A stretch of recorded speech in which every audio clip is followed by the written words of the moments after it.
Now, look here, Michael Brandon. You think that all you have to do is wave a check and no woman can resist you. But let me tell you something. There are still women in this world who have other standards. I refuse your $50,000. Bravo! I want 100,000. Bravo! Welcome to Season 5 of How Would Lubitsch Do It, a podcast in which we discuss the works of director Ernst Lubitsch, one film at a time. It's 1938, and Olympia Kiriakou joins us to discuss Bluebeard's Eighth Wife. Come visit ernstcast.com if you'd like show notes, resources as to where you might find the films we'll be discussing, a link to our Discord, or just to say hi.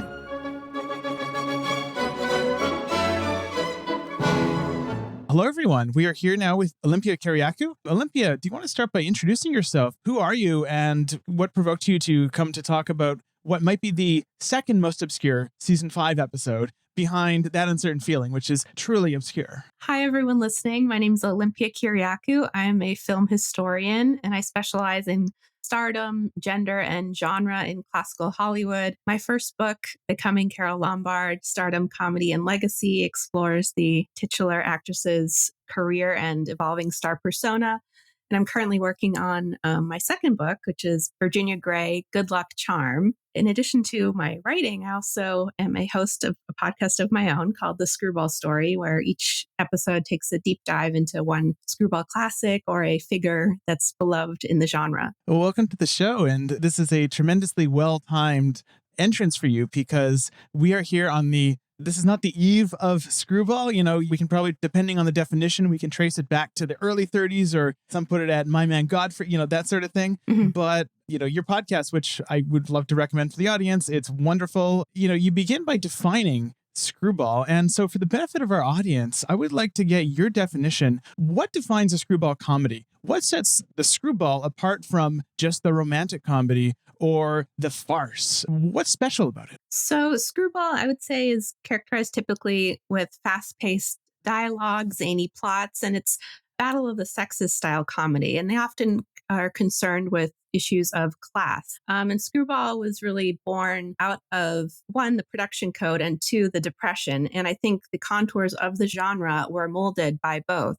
In terms of the Depression, a lot of Screwball films engage with social and economic politics of the day. A good example would be like My Man Godfrey, where you have a homeless man comes to work for a rich Park Avenue family. Many films like that in the genre, but that's just sort of like the go-to example. And then in terms of the production code, I mean, it's no coincidence, I think, that the quote-unquote first Screwball comedies, It Happened One Night and 20th Century, both came out in 1934, which is the year that the production code was uniformly enforced. And in the production code, sex and what they called like impure love could not be explicitly shown on the screen. So filmmakers had to find very unique ways of working around the code's very strict guidelines. And in the comedy genre and in Screwball, that manifests through physical comedy and verbal sparring. And those are two very key Screwball qualities that I would say sets Screwball apart from, let's say, like a conventional rom-com.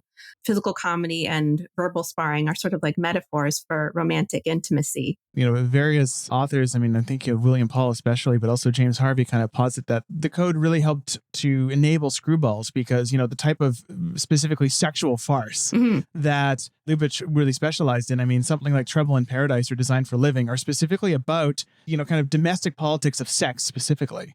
Whereas something like, Bluebeard's Eighth Wife, to take an example, is, it's still about that, but it has to arrive at that through a roundabout method of being about a more belligerent couple. My Man Godfrey is a great example because the question of sex barely enters into that movie. That's one of the all-time great Eat the Rich movies. And William Powell, we are not meant to take him and Carole Lombard as primarily sexual figures, even though they're both, very attractive. But the dramatics of the comedy are really, again, as you say, more based on class. Mm-hmm. And, especially, given that we're still in the Depression, things that might seem more at the forefront of what's on the audience's minds. Absolutely. Yeah. And in terms of class and why I like to use My Man Godfrey as an example, and I think Bluebeard's Eighth Wife speaks to it in a very different way. But typically, screwball films sort of poke fun at the upper classes, their eccentricities, and just how out of touch they are. And in terms of the idea of marriage and sex, there's, I don't know if your listeners have read Stanley Cavell's book, The Pursuit of Happiness, where he calls this genre of remarriage, where characters, they either get divorced or they separate, split up at the beginning of a film, and over the course of the film, they sort of find a way back together and realize that they are sort of well suited. A lot of films follow that pattern. And obviously, Bluebeard's Eighth Wife plays with marriage and divorce in a slightly different way, but it sort of speaks to the same idea of having to find yourself and sort of mesh with your partner and sort of forging an identity as an individual, as a couple. And sex obviously plays a part of that. It's not surprising to me that the divorce and remarriage, or the divorce and almost reconciliation comedy, we might say, of, something like The Awful Truth, or, in Bluebeard's Eighth Wife, it's not so much divorce. It's, although, it's almost that, the marriage happens earlier in the story, or even as backstory. Yeah. As it is in some of these films.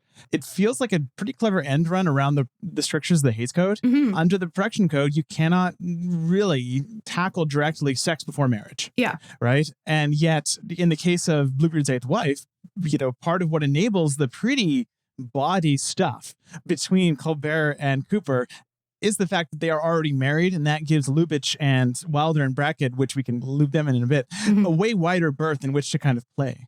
Absolutely. The intimacy, it's violent, but the intimacy of like the slapping, or when Gary Cooper's character, he, spanks Claudette Colbert, that really, it would play a lot differently if those characters were unmarried, right? So I think that definitely gets to the spirit of Screwball and the way that it sort of plays with the dynamic of marriage. Lubitsch has never shown a great respect for the institution of marriage.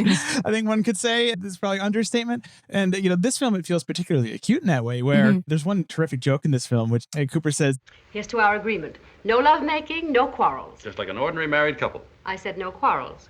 So yeah, this film is very irreverent, but it can be irreverent because, again, it's depicting a married couple, I guess. Absolutely. That mundane sort of everyday quality that they sort of fall into in that scene that you're talking about. It's sort of a perfect send up of the Institute of Marriage and sort of the reverence that the production code administration had for that institution. And as far as Lubitsch's relationship to the Screwball goes, I find it interesting that almost every piece of, I've gone out of my way to listen to both Blu-ray commentaries of this film and trying to read as much as I can. And there's this almost assumption among almost everyone I've seen talk about it that Lubitsch was, at this point in his career, almost constitutionally unable to fulfill what audiences wanted out of a Screwball.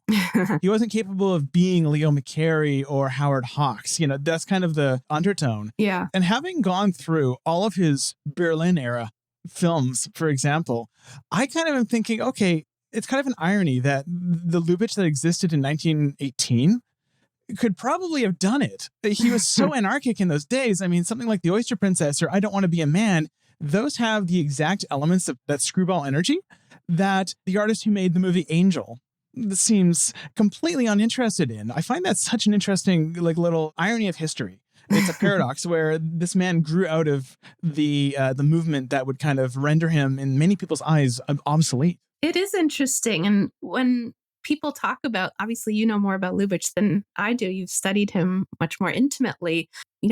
People that I talk to casually, they cite some of his other comedies as Screwball-esque. And I don't know if I'd necessarily say To Be or Not to Be is really in that same vein, for example, or NINOTCHKA is. I think in Screwball, there's this earthy, almost like burlesque quality that I don't know if that's something maybe he was just not interested in at that point in his career. He could do it, I guess, if he wanted to. I don't know if it was just something that he felt like he kind of moved past. To Be or Not to Be is fascinating because it has Screwball elements. It basically starts as a Screwball comedy as, if you didn't know anything, if you did not know the film was set in September of 1939 in Warsaw, you could probably watch the first 20 minutes of that film, minus the Nazi stuff, and expect the rest of the film to be a divorce and remarriage comedy between the two leads, right? Yeah, exactly. And then the Nazis invade. Yeah. And it almost feels like, to be or not to be, part of why I think it's like one of the most brilliant of all films ever made, is that Lubitsch finally figures out a way to synthesize two things that he had struggled with. One of which is the fact that at some point, he had ambitions to make a straight drama. And he did with Broken Lullaby, also known as The Man I Killed. And I don't think that movie totally works.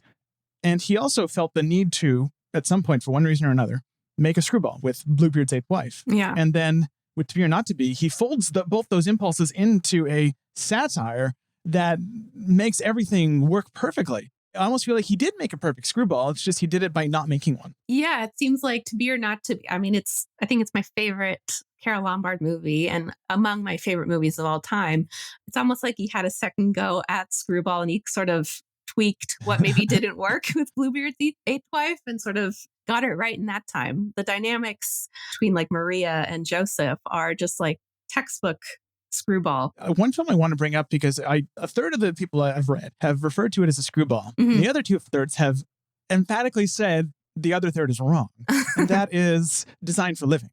And I'm curious to see your thoughts on that. Basically, is it a Screwball? And if not, why not? And vice versa. I think the dynamic between, Maren Hopkins and the two male characters, I think it has elements of that sort of the gender dynamic of Screwball, but I don't necessarily classify it as Screwball because it is lacking that sort of combative battle of the sexes trope that you sort of see in the films from the latter part of the decade. Do you think it's a Screwball? On one hand, certain movies I can intellectually say this is not Screwball because it doesn't deal with class or, it doesn't deal with the battle of the sexes. Yeah. Versus in Designed for Living, it does deal with class. It does have a war of the sexes in some ways. And yet, although it is highly problematized, the fact that it's a three-way relationship. Yeah. And it is very subversive. Yeah. However, I'm going to cite Justice Potter Stewart, the Supreme Court Justice, and say it fails the I know it when I see it test. I agree with that. The first use of the word Screwball actually came from a 1936 Variety review, and it was describing Carole Lombard's performance in My Man Godfrey. And it said something to the effect of like, Carole Lombard has played screwball dames before, but none so screwy as that one. And I bring that up because it's important to remember that Screwball was first used to describe characters, not necessarily like the films themselves. And that lends itself to the idea that Screwball is very much about like an attitude and a sensibility. You can cite certain characteristics and qualities that you see from film to film, but I think the Screwball is like a spirit. There's a coarseness and a speed that I expect from a Screwball that are not there in Designed for Living. And yeah, they are there in Bluebeard's Eighth Wife. It's such an odd fit. I mean, I'm curious about Bluebeard's Eighth Wife as a Screwball, not necessarily as a Lubitsch film, but as a Screwball. It's interesting. I watched this film a long time ago for the first time, and I remember my feelings being a bit mixed about it, but then revisiting it again recently in preparation for this podcast, I think I like it. I don't know if I love it. And I think for me, it sometimes feels like I'm watching like two different films at times. I think there are parts of it that really work well. I think like the first 30 minutes or so are just perfect. I love some of the gags, like the American Understood, the whole thing with the pajamas. I think those are just brilliant. But I think certain aspects of like the characters are, I don't know. I don't think the characters are necessarily inherently Screwball. I think they act Screwball in some moments, but I don't know if I would say either Michael or Nicole follow that Screwball ethos, if that makes sense. I have very similarly ambivalent feelings on this film. There's things in this film I adore. That opening sequence, I'm glad you mentioned it. That opening sequence is perfect. I think it's unimpeachable. I mean, everything from when Gary Cooper walks into the department store, even before that, the sign you mentioned, up till the end of the sequence when, he leaves. I watched that and I immediately thought to myself, this is an undiscovered masterpiece. There's so much in this film that I love. I love David Niven. I love Claude. I mean, I love all the performances. I think Horton maybe steals the show, but I love him. Yeah, he's so good. I mean, he's always terrific. And this isn't like peak Horton for me. That's probably The Merry Widow, but he's close to it here. This is a sort of a divorce and remarriage Screwball, although in typical Lubitsch fashion, it's really weird. My theory of the case in this film is one that it's Lubitsch consciously, it's almost like a musician doing like a genre album or something. For some reason, I'm thinking of Bruce Springsteen doing his Western Rail album recently, which, still feels like someone putting on a suit of clothes. Yeah. That's what this feels like. And it's also his first collaboration with Wilder and Brackett. And in his first, collaboration with any writer, I feel like always Lubitsch has a warming up period where their first film together with any significant collaborator is maybe not a shining example.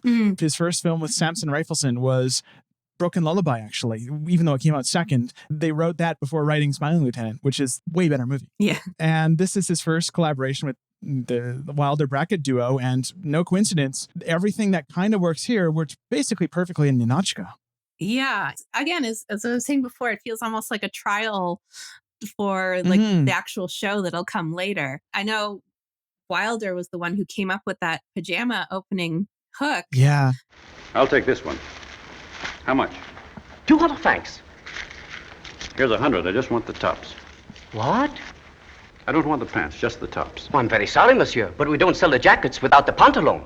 But I don't sleep in pantaloons, and I don't buy stuff I don't use. Well, it's a case without precedent. We have no authority. I just love it. I think it's just such a perfect way to grab your attention and also summarize exactly who these characters are in such a succinct way.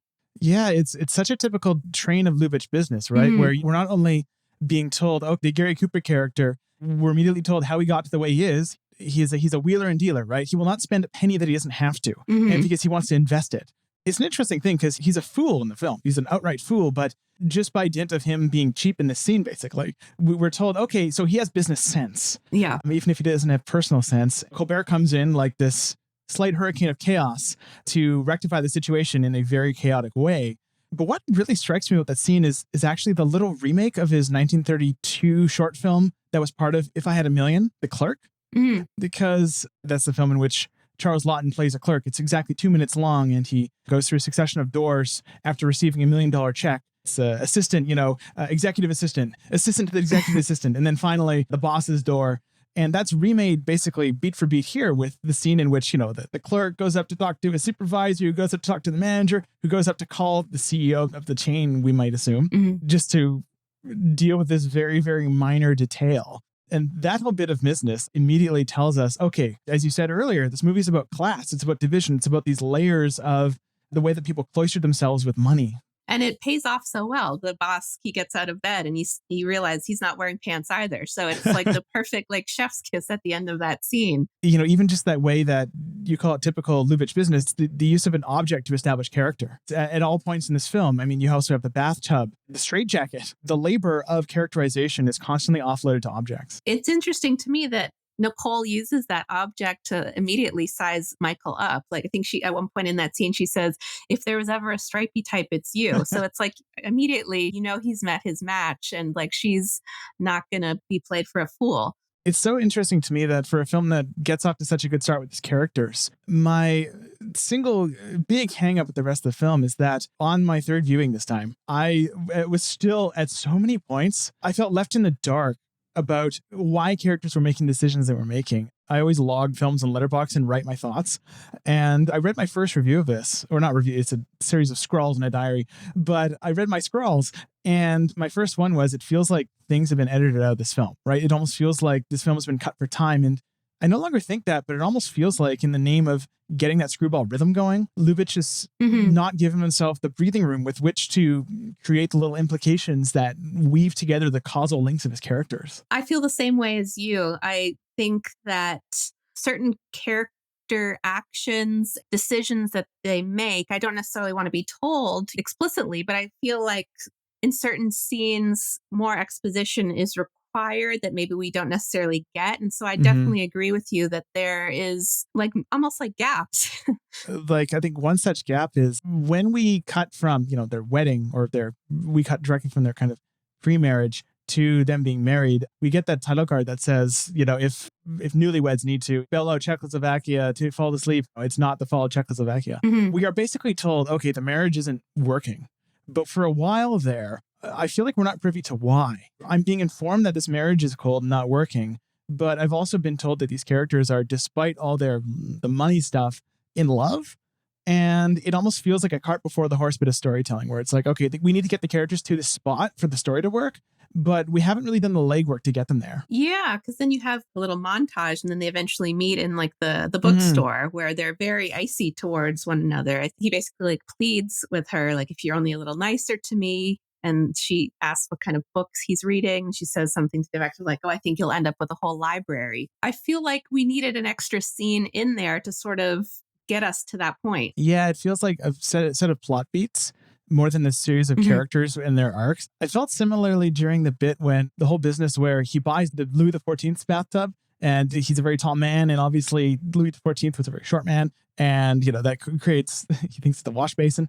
But there's a scene in which he wants to return it. Claudette Colbert basically lays down the law with her, saying, "This bathtub you bought from my father, you're keeping it." Then in the next scene, he is once again smitten with her. That was the one point I skipped back on my previous rewatch and went, okay, was I on my phone and I didn't know it? I felt like I actually missed something. And there's a lot of moments like that. And I think to me that goes back to what I was saying about Screwball is so much about like an attitude and spirit.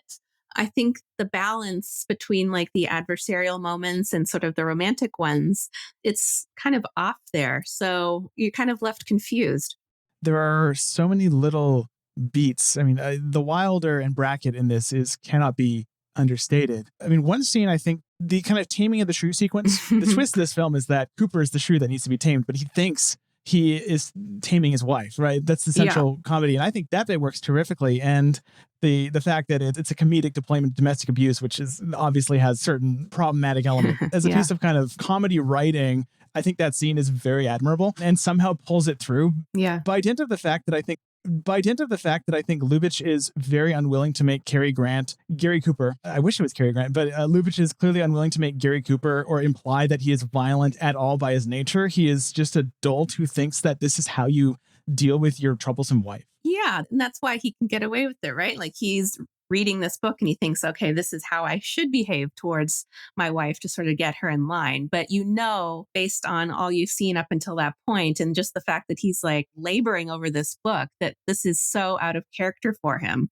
And he's almost like robotic in the way that he does get to the slap. Like he's like marching out of his room. He goes into Nicole's room. He like grabs her very like methodically, turns her over and then like starts hitting her. So it's playful in a weird way. And I totally get what you mean about sort of the weird line between violence and comedy. That's a reoccurring issue with Screwball. And I think something that doesn't necessarily age well. I think this is the only time we see actual domestic violence in a Lubitsch film, actually. Love Parade, I think, is much more troublesome because the Love Parade has no domestic violence, but it's basically a giant reinforcement of the patriarchy. And this film, the domestic violence is utilized to, in the end, undercut Cooper. Yeah. It's not something where I am revolted by the ideas on display, at least. Yeah, it makes sense within the context of it. And then you get a bit of that roughhousing again towards the end when he's wearing the straitjacket and he's in the sanitarium, rollicking around on the ground, basically. So it's like this reoccurring motif through the film.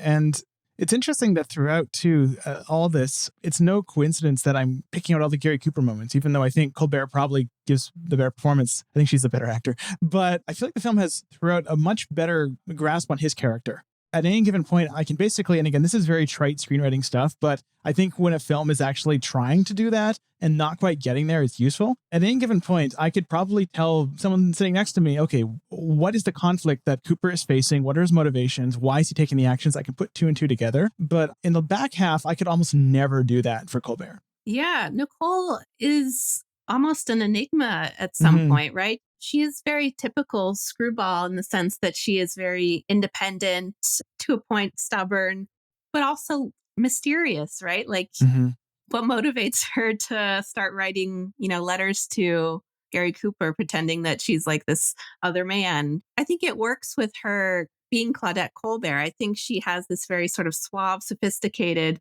aura about her. And I think she carries off that sort of mystery perfectly. It's one of those things where every single element of this film is well executed.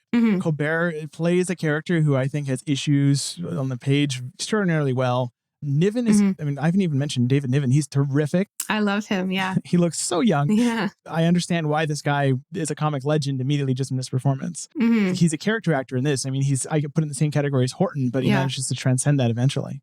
I recall that he said that he learned so much about comedy and timing from working with Lubitsch and sort of studying how he operated on set. And I think that definitely comes across in this film.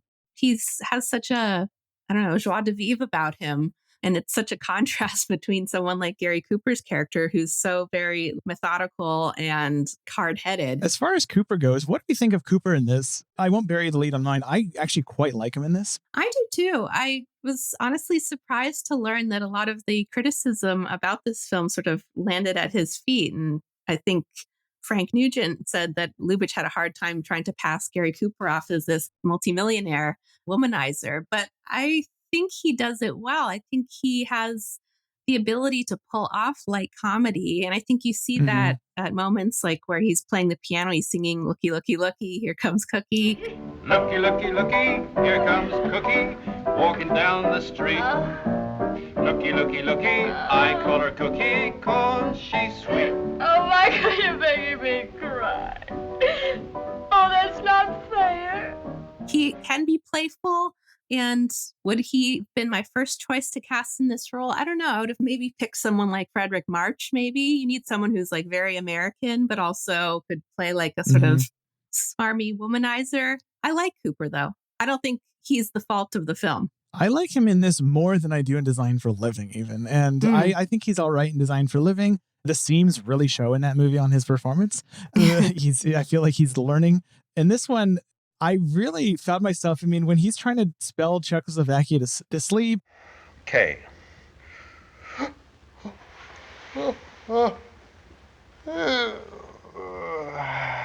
A.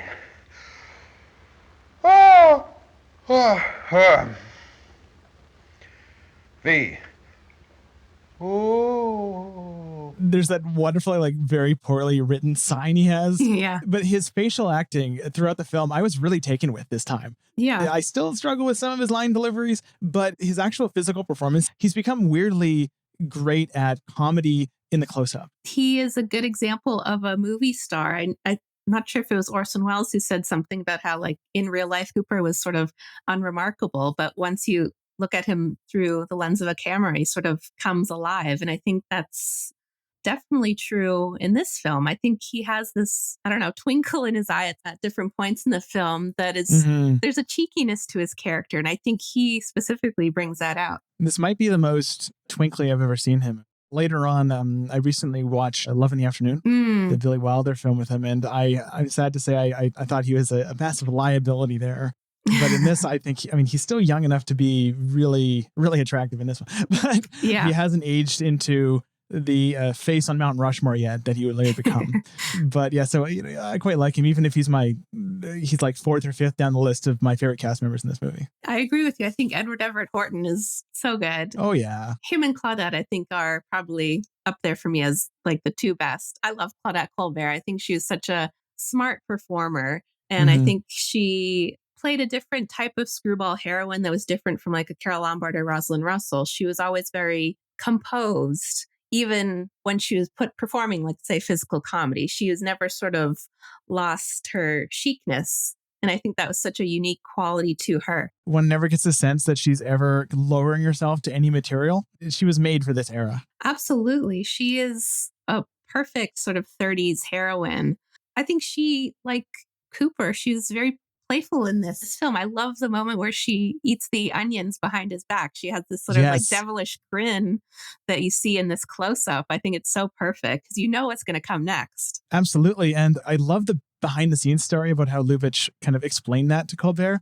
Apparently, Colbert, this is a very common story among Lubitsch actors, where Lubitsch has something very specific in mind. He understands the beats of his own scenes better than anyone, as he should, as the director. What he would do is he would act them out. And in this case, he actually went through the whole, like, viewers, imagine that scene with Colbert and Gary Cooper on the couch. And she's going behind his back to eat the onion. Replace Colbert with Ernst Lubitsch. And that's how he rehearsed it. He actually acted it out, ate the onions, and just played the whole scene, underlined what the beats were. And apparently everyone was on the floor laughing, and Colbert was reportedly just howling with laughter. That's how she understood the scene. And so many other actors have had, like Robert Stack famously said that that's how Lubitsch explained every scene to him, and that's how he found the comedy in To Be or Not to Be. And so I love that, where it's this idea of, okay, here's how you sell the beat. I think Lubitsch called it ringing the bell. Does the bell ring in this scene? I love that. And I think that sort of speaks to the way Lubitsch totally understood his characters and his sort of actorly sensibility. The Horton character, part of what I love about him is that he is this very, very, at this point, familiar archetype in the Lubitsch canon, which is that he is just the latest of the penniless aristocrats, the old aristocracy. He was someone once, he's a marquis, and yet he's a freeloader, right? He's living in a hotel rent-free.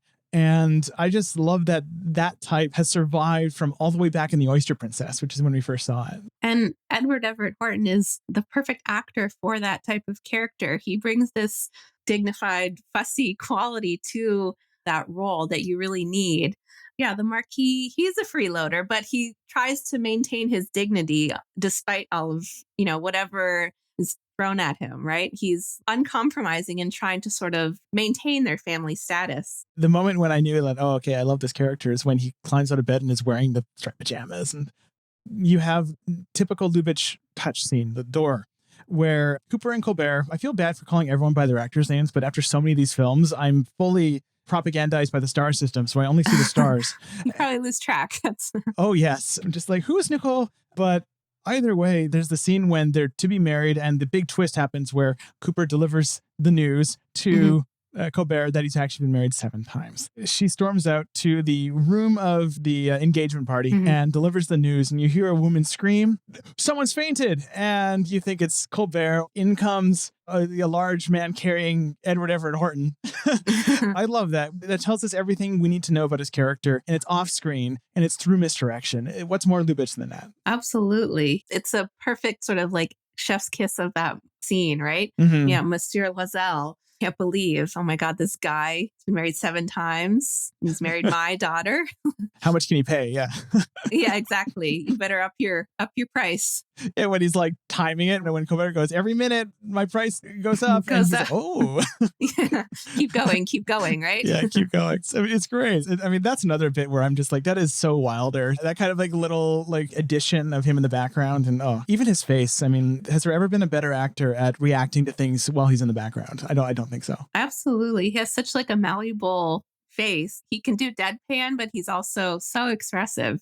Exactly. I feel like at this juncture, I've talked around him enough. We should tackle the fact that this is Billy Wilder and Charles Brackett. Wilder being a filmmaker who, at this point, his fame has completely eclipsed Lubitsch's. They're working together, and that's momentous. It's interesting to have these two figures with very unique visions coming together. I know Wilder said that both of them had sort of a similar technique in terms of everything was like subordinate to storytelling, and that, you shouldn't notice direction necessarily. And I guess that speaks to obviously his writerly sensibility. Wilder has always been very generous in his praise of Lubitsch, where he basically, at some point or another, virtually all of his tics as a writer, he is attributed to just stealing from Lubitsch. I mean, this is a good point to mention that the title of this show is based on a sign apparently designed by Saul Bass that hung in Wilder's office that said, "How would Lubitsch do it?" Little sidebar. I'm in the process of getting my own version of that sign made in a bit more of a modernist font. So I want to have it in front of my color suite. I love that.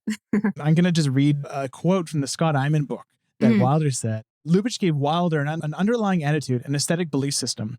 Let the audience write the script with the filmmaker. In quotes. Don't spell it out like they're a bunch of idiots. Keep it just slightly above their station. And I love that. It's like a class thing. He would not say to the audience, "Now listen to me, you idiots. 2 + 2 = 4, and 3 + 1 = 4, and 1 + 1 + 1 + 1 = 4. Big deal. No, you give them 2 + 2 and let them add it up. They'll have fun and they'll play the game with you." That is such a good summation of this. Absolutely. And I think that speaks to Screwball broadly. And I mean, making films under the production code itself, there's so much that you have to rely on, like inference and innuendo. And I think that's why someone like a Billy Wilder and Lubitsch as well, they both were able to thrive with those industrial constrictions, right? At this point, like what I wouldn't give to be a fly on the wall of one of the kibitzing sessions of Wilder, Brackett, and Lubitsch, or Rifleson and Lubitsch. Everyone who speaks of those meetings makes them sound like the most simultaneously terrifying and like amazing things to ever happen in a writer's room. Absolutely. And I think, was it on this film that story came out where the secretary wasn't reacting Yes. to what they were saying? And eventually she just, started bursting out laughing at one point after like weeks and weeks of like being totally stone-faced. Yeah, and Lubitsch asked him, what's changed? And she said, I got my braces off. I love that. Wilder is interesting because it's fascinating to see the things in this film and in NINOTCHKA that Wilder would reuse later. It is so clear that he took so much from this process because he spent the rest of his career in many ways trying to live up to Lubitsch. In one film very directly, which is Love in the Afternoon, which I don't think works very well. I think Wilder is his own thing. But, this is kind of that period in his career where Lubitsch is working with writers who have been influenced by him. This is that first point when it's like Hitchcock with Ernest Lehman in North by Northwest, where he's now making brand name Hitchcock, or in this case, Lubitsch, movies with his fans. That's an interesting way of thinking about it. Yeah, it's almost like training this next generation, if you will, of people who aren't necessarily going to replicate your style entirely, but who are definitely borrowing from it. Yeah, and he only one daughter, but many proteges. Wilder, Preminger, Sturges was in many ways a protege. He tried to be. He wanted to dedicate one of his early films. He wanted to dedicate to Lubitsch. And Sullivan's Travels, one of the main plot points is Veronica Lake just saying, I want to go to Hollywood and work for Lubitsch. And it's no explanation. You just expected to know who Lubitsch is. Yeah. At that point, he's become a household name in that way, right? It's very few, I guess, studio era directors were able to obtain that sort of iconicity. I guess Hitchcock, you brought Hitchcock up. He's a good example of sort of a later parallel in like the, 50s, 60s, right? And especially speaking of Wilder, whose star has stayed so strong. Some Like It Hot and Sunset Boulevard are still shorthand for Hollywood. They're still shorthand for the classic system.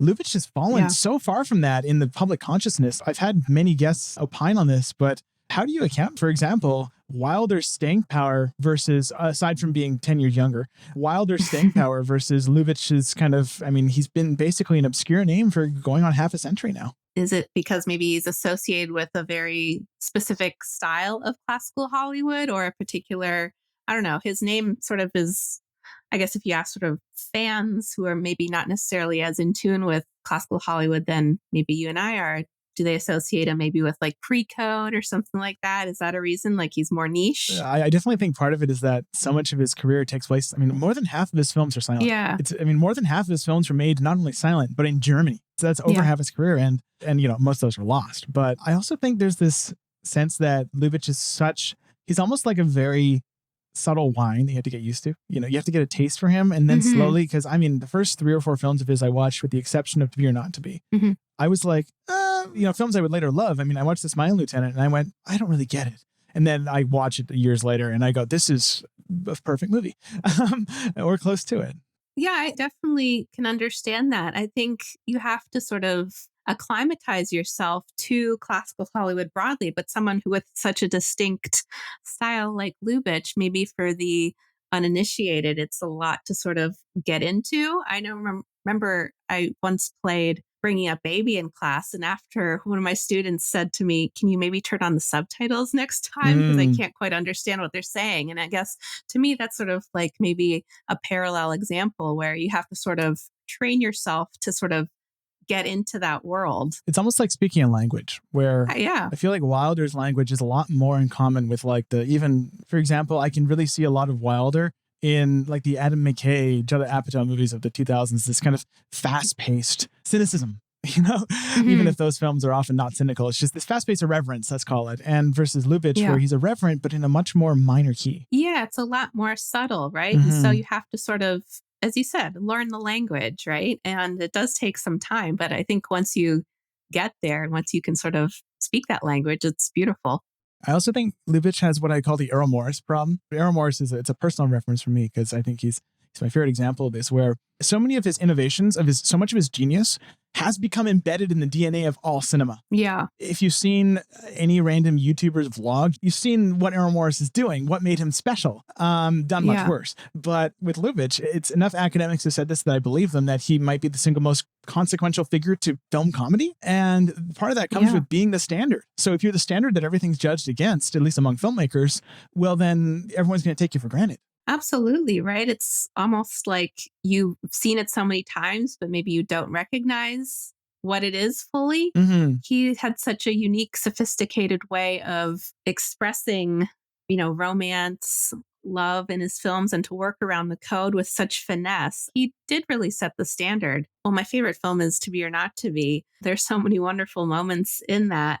I think my favorite scene, though, is the one between Robert Stack and Carole Lombard, where they're in Maria's dressing room and they're basically speaking entirely in like innuendo and double entendres, right? He says, "Will you permit me to show you my plane?" And then she gets sort of like her eyes sort of like glaze over because she's like so, in love with this guy. She wants to basically like sleep with him, right? Mm-hmm. And then she says, "Lieutenant, I've never met a man who can drop 3 tons of dynamite in 2 minutes." And she says, Bye. In such like a gleeful, right? And I think that to me is like it's ecstatic. perfect. Yeah, exactly. That's like a perfect summation of the Lubitsch touch, the Lubitsch sort of gentle hand at comedy. And I think the context of that line makes it even land so much more for me, because she's never, ever in that film shamed for her desires or for her affairs. Yeah. This is her character. She's flawed. The movie knows she's a flawed person, but it loves her anyways. And there's no of that moralizing that we see in films like, even Desire ends with, I think, a pretty disastrous moralizing bit. Absolutely. Because at the end, the very final scene in that film, it's another soldier. He stands up in the middle of Jack Benny's speech and he walks out again. And Robert Stack is in the audience at that time. So it's like she's just going to move on to her next guy. Yeah, the family will grow. The family of her suitors. Yeah. I have a question for you about screwball comedies, but before I do it, I'm going to mention one thing, and that's that we are at the end of an era, listeners. And that is that this is Lubitsch's last film under his Paramount deal. After 10 years and 13 films, they're finally parting ways. I think it was kind of inevitable ever since he became production head and then was kicked off the job. But from here on in, Lubitsch is a free agent. He signs deals with various studios, but he jumps around. He's at MGM, he's at Fox. He's making independent movies with Saul Lesser. It's an exciting time, but this is the longest Lubitsch has ever been at any given studio, not in terms of number of films, but in terms of the length of time. So R.I.P. the Paramount era. But I have a question for you about Screwball. And I'm assuming that if any listeners have gotten this far, and I think we're at episode 43 of the show or something ridiculous. If you've gotten this far, you've probably seen some Screwballs. But I'm curious, Olympia, for anyone who may be less familiar with the genre, are there any specific entries into the Screwball genre that you think would be of particular interest to start out with? I mean, I think you should, if you're just starting with the genre, I think you should begin at 1934 and with It Happened One Night and 20th Century. I think those are sort of the films that really kickstarted this fascination with this unique type of comedy. My Man Godfrey, obviously, The Awful Truth, Bringing a Baby. Those are sort of like the big heavy hitters. Some more obscure ones that I personally like. I mean, my favorite go-to would be The Miracle of Morgan's Creek, the Preston Sturges film. One of my favorites. I love it.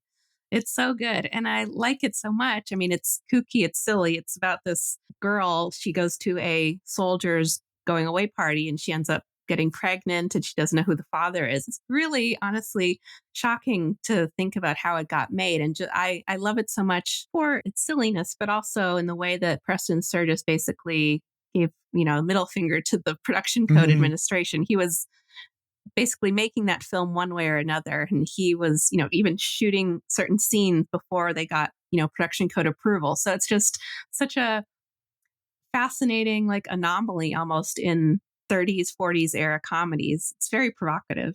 I have a story about how I first watched that I think is maybe of interest. I was actually shooting a documentary about the Camino, which is the long walk in Spain where you walk from the French border to the border of Portugal, basically. It was a 40-day walk that we were doing. And on about a month in, we were in the middle. I think we were in like the Galician area, somewhere like that. And we hadn't watched a movie in a month. We had not seen a motion picture, and I had like 4 movies on my like little netbook that I brought. And this is back in the days when there's no like iPads that we had. It was just like a crappy computer that could play movies at like 480p and nothing else. One of the movies we brought was Miracle on Morgan's Creek. And that was the first movie. So that was the longest in my adult life I'd ever gone without watching a movie. Was a month. And then long time. Yeah, it felt like an eternity at the time and still does. We go, okay, let's watch this. Preston Sturges, we all like him, I guess. And I don't think that me and my 2 roommates who I was doing the Camino with had ever laughed harder at a movie. It was like we were aliens reintroduced to film comedy. And it was just watching it on this 10-inch terrible screen is one of the most indelible movie watching moments of my life. I mean, if you have to be reintroduced to comedy, that's a good one to start with. Yeah, it's so funny. Diana Lynn, who plays Betty Hutton's little sister, she's so sassy. Her with William Demarest. Oh my God, everything about it. If you haven't seen it, please watch it. I love how Sturges has no inhibitors, it seems. Where any other director would go, okay, no, this is too silly. Sturges goes, okay, I'm going to rewrite it tomorrow to be even more silly. It's like, this little small town story. Let's get the Canadians involved. Let's get Hitler involved. It feels like there's no ceiling on where he'll go. And that's part of the excitement of Morgan's Creek, at least. Absolutely. And so much of that, like, they tried to keep so much of that like a secret before the film was released to like not to spoil it. Because you, as a viewer, you are almost shocked, like, where are they going to go with this movie? Where's, how much more are they going to throw at the wall? But it works. Are there any stones we haven't turned in this discussion? Things that about Lubitsch, Bluebeard's Eighth Wife, or the Screwball Forum that we haven't touched upon that you'd be remiss not to? This film it's a good first try at Screwball. And I'm glad he got other attempts at it, like with NINOTCHKA, for example. As we were saying before, I don't think it totally works, but I don't think it's necessarily a failure either. I think there are some really sparkling moments in this film. And I know it doesn't necessarily have the best reputation amongst his body of work, but I think it's still worth a watch. I think there are some really wonderful parts to it. Yeah, Lubitsch has some boring failures. There's the dead monarch stuff in the Berlin era, but this is not one of those, right? I mean, it's a classic Lubitsch story of 2 kind of egotist ideologues who need to get over themselves in order to be together. The characters might not be well sketched, which they kind of aren't. This is still that thing where Lubitsch is at the top of his game. Every single beat that could be milked is milked. There's bits of blocking, inference that thrill you. The film never stops thrilling you, even if it's not working as a whole. So I don't think there's been a single film of the American era where I'm like, you can skip this. Even for a lesser Lubitsch, I think it's still heads and tails better than run-of-the-mill film from another director. Absolutely. And with that, I'm going to say, Olympia, where can people find you if they want to get your book or listen to your podcast? You can follow me on, at the time of recording, hopefully Twitter's still around by the time this episode's released, but you can find me on Twitter at the Screwball Girl, without the I in girl, or at the Screwball Story, where I update my podcast, which will be coming out this fall. I also have my website, thescrewballgirl.com, and yeah, you can find me all there. Well, thank you so much for making the time for the show. This has been a lovely conversation. Thank you so much for having me. Next week, Griffin Newman joins us to discuss NINOTCHKA.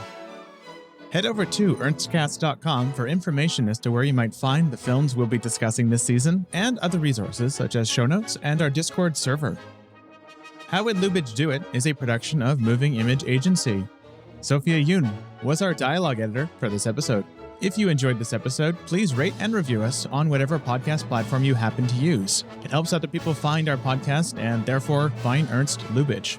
We'd like to acknowledge that this podcast was produced on the unceded territory of the Musqueam, Squamish, and Tsleil-Waututh peoples.